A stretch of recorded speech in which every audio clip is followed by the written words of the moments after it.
Hello friends, तो आज हम देखेंगे सेक्शन 219 बीएनएसएस सीआरपीसी सेक्शन 198 विवाह के विरुद्ध अपराधों के लिए अभियोजन। तो विवाह के विरुद्ध अपराधों के लिए क्या अभियोजन होगा, क्या प्रोसिक्यूशन चलेगा, उसको हम देखते हैं। तो सबसे पहले इसका क्लोज फर्स्ट कहता है कि कोई न्यायालय भारतीय न्याय संहिता की धारा 81 से धारा 84 दोनों के अधीन दंडनीय किसी अपराध का संज्ञान ऐसे अपराध से व्यथित व्यक्ति के परिवार पर ही करेगा। इसमें जो सीआरपीसी थी उसमें पहले चैप्टर बता रखा था, चैप्टर 20 के अधीन तो विवाह से संबंधित अपराधों का एक चैप्टर बना रखा था। और बीएनएस में अब सेक्शन जोड़ दी, सेक्शन 81 से 84 में के अधीन किसी अपराध से व्यथित किसी व्यक्ति के परिवार पर ही किसी अपराध का संज्ञान लिया जाएगा, अन्यथा नहीं। परंतु इसमें प्रोवाइजो डाल के आगे कुछ कंडीशंस बताई गई हैं। परंतु जहां ऐसा व्यक्ति बालक है, या तो ऐसा व्यक्ति बालक है, या विकृत चित्त है, अनसाउंड माइंड है, या बौद्धिक रूप से दिव्यांग व्यक्ति है, इंटेलेक्चुअल डिसेबिलिटी है उसमें, जिसे उच्चतर सहायता की आवश्यकता है, ऐसा व्यक्ति है जिसे कि जो अपना स्वयं अपना कथन नहीं कह सकता, उच्चतर सहायता की जिसे आवश्यकता है, या रोग या अंग शैथिल्य के कारण परिवाद करने के लिए असमर्थ है, या उसे कोई ऐसी सिकनेस है या इनफर्टिलिटी है जिसके कारण कि वह अपना कंप्लेंट फाइल करने में असमर्थ है, या फिर ऐसी कोई महिला है जो स्थानीय रूढ़ी और रीतियों के अनुसार लोगों के सामने आने के लिए विवश नहीं की जा सकती, तो वहाँ उसकी ओर से कोई अन्य व्यक्ति परिवाद फाइल कर सकेगा। परंतु ऐसा परिवाद फाइल करने से पूर्व न्यायालय की इजाज़त लेनी आवश्यक है। न्यायालय की इजाज़त से ही इन व्यक्तियों में जो ऊपर जो कैटेगरी बताई गई है उनमें से कोई भी, उन व्यक्तियों की तरफ से कोई भी अन्य व्यक्ति किसी भी कोई भी परिवाद जो है वो दाखिल कर सकता है। क्लोज है इसका कह रहा है कि जहाँ की ऐसा व्यक्ति पति है, जहाँ ये तो ज़रूरी नहीं कि विवाह के सभी मामलों में हमेशा व्यथित व्यक्ति पत्नी ही होगी, पति भी हो सकता है। तो जहाँ ऐसा व्यक्ति पति है और वो संघ के सशस्त्र बल में किसी परिस्थितियों में सेवा कर रहा है, वो सेंट्रल के आर्म फोर्स में उसकी नियुक्ति है और ऐसी परिस्थितियों में सेवा कर रहा है कि उसके कमान ऑफिसर ने यह प्रमाणित कर दिया है कि उसे परिवाद करने के लिए अनुपस्थिति छुट्टी प्राप्त नहीं हो सकती, कि उसे कंप्लेंट फाइल करने के लिए उसे लीव नहीं दी जा सकती। तो वहाँ उपधारा 4 के उपबंधों के अनुसार उसकी ओर से प्राधिकृत कोई अन्य व्यक्ति परिवाद फाइल कर सकता है। तब ऐसे जो आर्म फोर्स का जो व्यक्ति है उसकी तरफ से कोई अन्य व्यक्ति जिसने कि उसने अपने अधिकार दे रखे हैं, प्राधिकृत कर रखा है, वह व्यक्ति परिवाद फाइल कर सकेगा। आगे है इसका क्लोज ग कहता है कि जहां भारतीय न्याय संहिता 2023 की धारा 82 के अधीन दंडनीय किसी अपराध से व्यथित कोई व्यक्ति है, जो कि सीआरपीसी की आईपीसी की 494 495 थी, तो यहाँ व्यथित व्यक्ति पत्नी है। और सेक्शन 82 क्या कहती है, बीएनएस की सेक्शन 82 कहती है कि पत्नी के जीवन काल में पुनर्विवाह करना। तो वहाँ उसकी ओर से उसके पिता माता भाई बहन पुत्र पुत्री या उसके पिता माता के भाई बहन सभी परिवाद फाइल कर सकते हैं, लेकिन न्यायालय की इजाज़त लेनी आवश्यक है। ये तो परिवाद फाइल कर सकते हैं, या न्यायालय की इजाज़त से कोई अन्य व्यक्ति भी परिवाद फाइल कर सकता है जो कि उससे रक्त विवाह या दत्तक से संबंधित है। तो बीएनएस की सेक्शन 82 के अधीन व्यथित व्यक्ति यदि पत्नी है तो उसकी ओर से उसके पिता माता भाई बहन पुत्र पुत्री या पिता माता के भाई बहन परिवाद दाखिल कर सकते हैं। किंतु यदि कोई अन्य व्यक्ति परिवाद दाखिल करना चाहता है जो कि उससे रक्त से, विवाह से या दत्तक से संबंधित है, तो ऐसे व्यक्ति को कोर्ट से परमिशन लेनी जरूरी होगी। न्यायालय की इजाज़त से ही इन्हें परिवाद दाखिल करने का अधिकार है।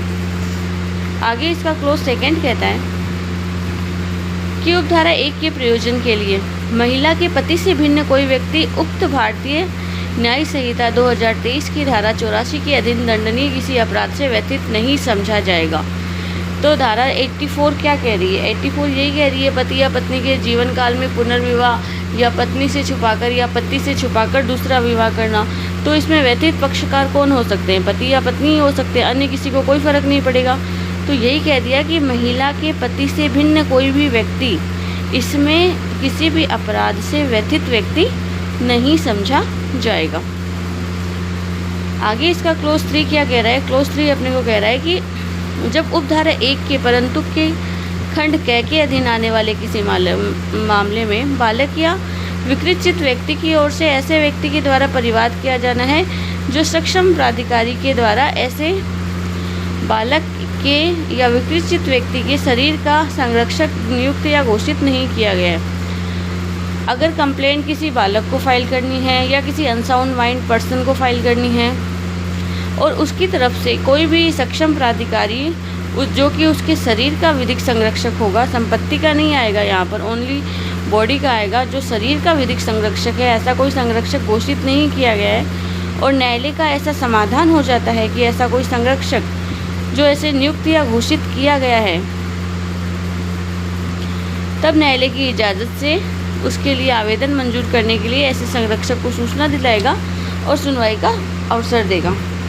तब न्यायालय ऐसे व्यक्ति को अगर ऐसा व्यक्ति अगर ऐसा व्यक्ति नियुक्त नहीं किया गया है तो न्यायालय ऐसे व्यक्ति को नियुक्त करेगा और फिर उसे ऐसे आवेदन को मंजूर करने से पूर्व ऐसे संरक्षक को सूचना दिलाएगा और उसको सुनवाई का अवसर भी प्रदान किया जाएगा।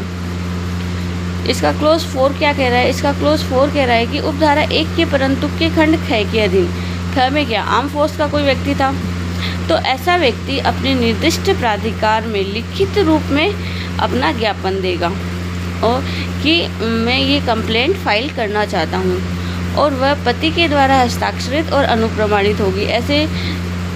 ऐसा जो व्यथित पति है उसके द्वारा उस पर सिग्नेचर किए जाएंगे और उसके अटेस्टेड भी किया जाएगा। इसमें इस भाव का कथन भी होगा कि उन अभिकथनों की जानकारी दे दी गई है जिसके आधार पर परिवाद किया जाना है। साथ में परिवाद में जो इश्यू उठाए जाने हैं, जो फैक्ट्स उठाए जाने हैं, उन सभी फैक्ट्स की जानकारी भी दे दी गई है। इन सभी बातों का भी कथन उस प्राधिकार पत्र में किया जाएगा। साथ ही उस प्राधिकार पत्र में कमान के जो ऑफिसर हैं उसके द्वारा काउंटर साइन किया जाएगा, प्रति हस्ताक्षरित होगा तथा उसके साथ इस ऑफिसर के द्वारा हस्ताक्षरित, ये जो कमान ऑफिसर है इसके द्वारा हस्ताक्षरित इस भाव का प्रमाण पत्र भी दिया जाएगा कि पति को स्वयं परिवाद करने के प्रयोजन से अनुपस्थिति छुट्टी उस समय क्यों नहीं दी गई थी। तो इस तरीके से ये संपूर्ण ब्यौरा देने के पश्चात ही ऐसे आर्म फोर्स वाले व्यक्ति की तरफ से कोई अन्य व्यक्ति परिवाद दाखिल कर सकेगा। परिवाद के दाखिल से पूर्व इसमें ये जो लिस्ट बताई गई है इन सभी डॉक्यूमेंट्स को देना जरूरी है। आगे है क्लोज 5। क्लोज 5 क्या कहता है कि किसी दस्तावेज के बारे में जिसका ऐसा प्राधिकार होना तात्पर्य है। जो क्लोज 4 में जो दस्तावेज दिए गए हैं उसके बारे में अगर किसी दस्तावेज का सही होना तात्पर्य है तो जब तक कि ऐसे दस्तावेज के प्रतिकूल साबित नहीं किया जाएगा, कोर्ट शैल प्रिज्यूम कि ऐसे डॉक्यूमेंट्स जो कोर्ट को रिसीव हुए हैं वो असली हैं और उनको साक्ष्य के रूप में ग्रहण किया जाए। तो court shall presume unless the contrary is proved be presume to be genuine and shall be received in evidence. तो कोर्ट ये उपधारणा करेगा कि ये जो दस्तावेज हैं ये सभी सत्य हैं और इसको साक्ष्य में ग्रहण किया जाना चाहिए। आगे हम देखते हैं इसका क्लोज 6। तो इसका क्लोज 6 क्या कहता है? इसका क्लोज 6 कहता है कि कोई न्यायालय भारतीय न्यायिक संहिता की धारा 64 के अधीन, 64 क्या है? बीएनएस की रेप से संबंधित है। तो रेप के केस में अपराध का संज्ञान जो है न्यायालय इसे हम पहले पढ़ते हैं कि अपराध का संज्ञान न्यायालय उस दशा में नहीं करेगा जबकि अपराध किए जाने से 1 वर्ष से अधिक का समय व्यतीत हो चुका है। यहाँ लिमिटेशन बता रखी है कि रेप के ऑफेंस में किसी भी अपराध का कॉग्निजेंस जो है वो कोर्ट 1 वर्ष का टाइम बीत जाने के पश्चात नहीं लेगा। 1 ईयर्स अगर उसमें लेफ्ट हो गए हैं, 1 वर्ष से अधिक का समय हो गया है तो कोर्ट कॉग्निजेंस नहीं लेगा।